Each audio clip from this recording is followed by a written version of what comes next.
Para makaiwas sa kalituhan, hindi na raw ang Department of Education ang mag-aanunsyo kung suspendido ang klase at yan ay kapag walang bagyo pero masama ang panahon tulad ng malakas na ulan o hangin. Ipinapasa na ng DepEd sa mga lokal na pamahalaan ng desisyon kung magsususpende ng klase o hindi sakaling masungit ang panahon. Mula sa Commonwealth Elementary School sa lungsod ng Quezon, nakatutuklay si Susan Enriquez.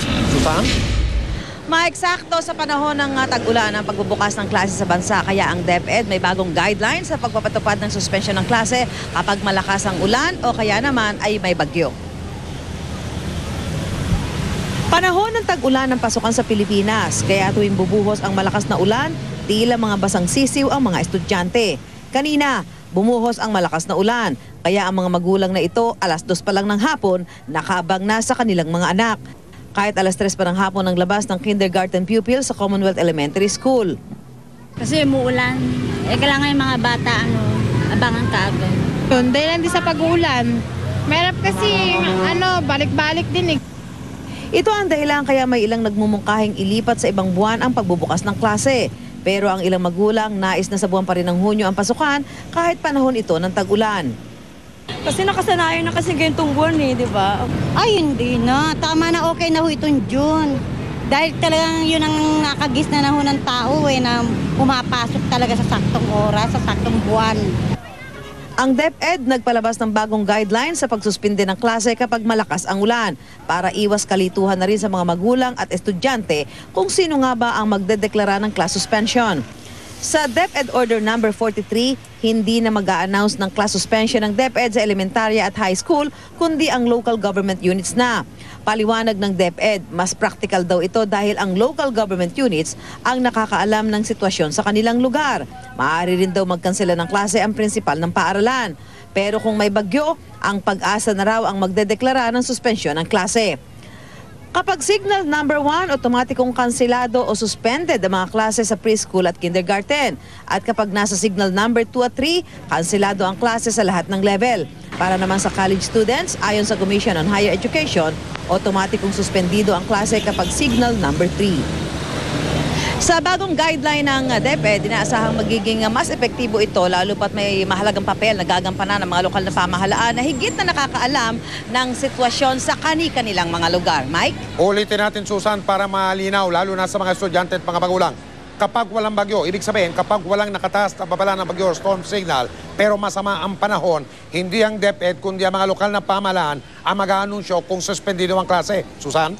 Tama yan, Mike. Alam mo, itong bagong guideline na ito ng DepEd ay magiging mas magagamit ng mga kababayan natin dyan sa Camanaba area. Dahil ang Camanaba area, kahit walang bagyo, pagka nagkakaroon lamang ng mga high tide, yung mga eskwelahan dyan binabaha at natatagalan bago humupa. So ito'y magiging mas mapapakinabangan ng ating mga kababayan dyan sa mga binabahang lugar sa Camanaba area. Ano banggit mo ang Camanaba, Susan, dito sa Metro Manila yan? Kaya posible na sa isang lungsod dito sa Metro Manila, halimbawa, o sa Metro Cebu, sa Metro Davao, walang pasok dahil sinuspinde ng lokal na pamahalaan, masungit ang panahon, kahit walang bagyo, posible na yung katabing lungsod doon na hindi naman masama ang panahon, may pasok. Susan? Tama yan, Mike. Dahil nangyayari naman yan, kaya minsan, di ba, napupuna nga ang Pag-asa dapat nagsususpindi ng klase. Halimbawa, ang DepEd, doon sa isang lugar ay maulan, pero sa isang lugar ay matindi yung sikat ng araw, kaya nagkakaroon ng mga parang sisihan. So, dito sa bagong guideline ng DepEd, ang lokal na pamahalaan na ang siya magmamonitor at magkakaroon ng kapangyarihan para magbigay ng desisyon kung ano ang makakabuti para sa mga mag-aaral sa kanilang mga lugar. Mike? Maraming salamat, Susan Enriquez. Sa Cebu, isang batang 9 na taong gulang ang ginahasa umano ng 4 na lalaki na pawang mga menor de edad din. Nakatutok si Nico Sereno ng GMA Cebu. Dumulog sa opisina ni Cebu Vice Governor Agnes Magpale ang ina ng 9 na gulang na si Maria, di na tunay na pangalan. Kwento ng ina ni Maria, biktima raw ng panggagahasa ang kanyang anak ng 5 menor de edad. Nitong weekend daw nang ayain siya ng mga kapitbahay na maligo sa dagat. Dito na raw pinagtulungang gahasain ang kanyang anak ng mga sospek na edad 12 hanggang 15 taong gulang. Dahil sa kahihiyan, di na raw pumapasok sa eskwelahan ang biktima. Untay akong pangita pero minor pa manggod sa edad. So mga silingan na po di mo, ma'am? Nangako naman ang Provincial Social Welfare Development Office na tutulungan ang biktima. Ang PWC We'll go down to the municipal level in order to meet the parents and the barangay captains and the officials, and also to brief the parents of the responsibilities nga dili lang nila pagala-gala ang mga ilahang mga anak. Patuloy pa ring pinaghahanap ng pulisya ang mga minor de edad na suspect. Nico Sereno, Nakatutok, 24 Oras. Kaligtasan mo sa Alerto 24. Hindi lang mga mamahaling sasakyan ang ninanakaw sa mga panahon ngayon, pati mga pampaserong jeep kinakarjak na rin. Tapos ipinapasa kapalit ng halagang 30 hanggang 50,000 piso. Sa lungsod ng Quezon, arestado ang dalawang lalaking hinihinalan sa pilitang ng agaw ng jeep mula sa driver. Si Emil Sumangil, Naka-Alerto 24, eksklusibo. Sa loob lamang ng isang buwan, batay sa inihaing reklamo ng mga biktima, umaabot na sa 40 pampaserong jeep dito sa Metro Manila ang iniulat na sapilitang natangay sa mga driver. Nung nagre-report kami, wala akong naniniwala sa amin na yung palang jeep ay pinag-iinteresa na. Pero nang makita nila na sunod-sunod yung saka sila naniwala na totoo na pala to. Binubuo raw ng hindi bababa sa 5 miyembro ang grupo. Ang modus daw ng jeep jacking group, magpanggap na mga pasahero. At kapag nakababa na lahat ng pasahero, dito na kinukumander ang jeep. Tapos sinubsub ako ron sa ilalim sa flooring.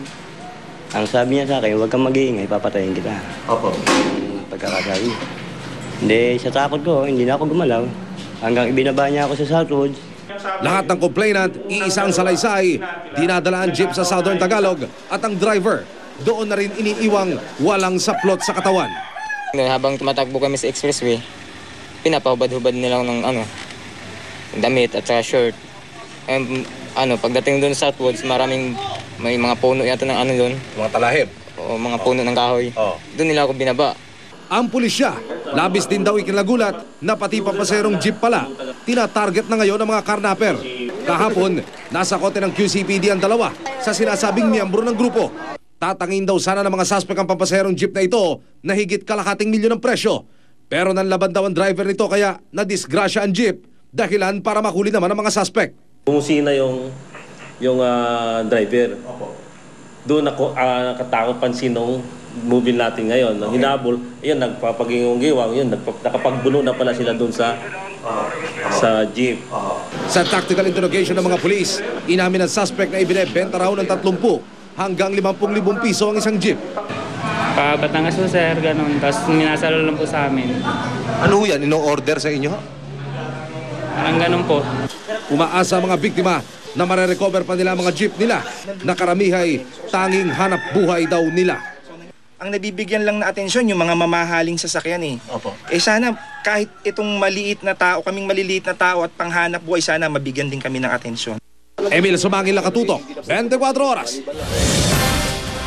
Tumulong na mga tauhan ng Drug Enforcement Agency ng Bansang Amerika sa pag-iinspeksyon sa Shabu Laboratory sa Parañaque na nadiskubre kahapon.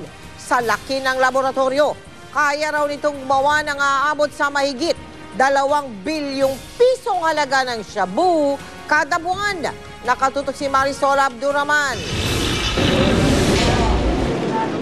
Suot ang chemical suit. Muling pinasok ng PDEA Chemist at SOCO ang Shabu Laboratory na nadiskubre sa East Service Road sa Parañaque. Sa pagkakataong ito, kasama na nila ang mga tauhan ng Drug Enforcement Agency ng Amerika.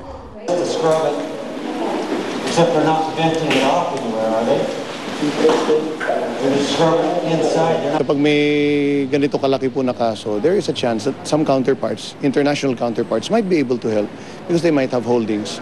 Sa mga kwarto ng basement ng warehouse kung saan naroon ang laboratorio na pinakamalaki na marahil sa mga nakitang Shabu Lab sa bansa, tumambad ang mga kemikal.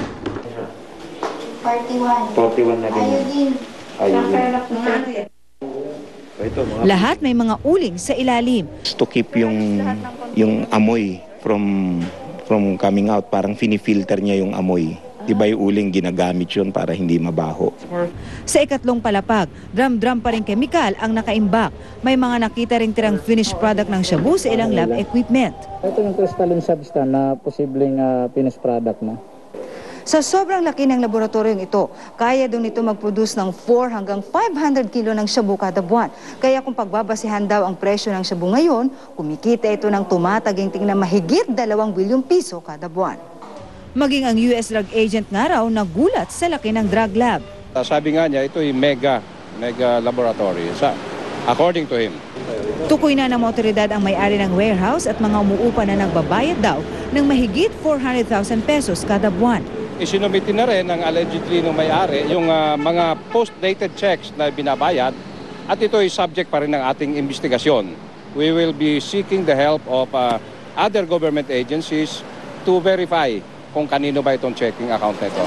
Ayon sa caretaker ng warehouse, taong 2010 daw nang mangupahan sa kanila ang mga Chinese national na tumanggi siyang pangalanan. Nag-effect yan, January na hanggang ngayon.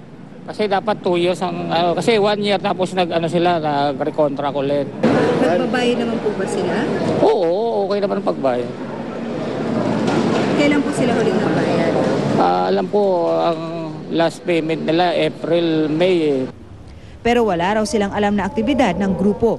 Basta ang alam lang daw nila, gumagawa ang mga ito ng tissue. Nakita rin kanina ang isang soundproof na generator na ginamit ng lab. We will be probably working for at least 3 or maybe even up to 5 days. Depende po kung on the conditions downstairs. Marisol Abduraman, Nakatuto, 24 Oras.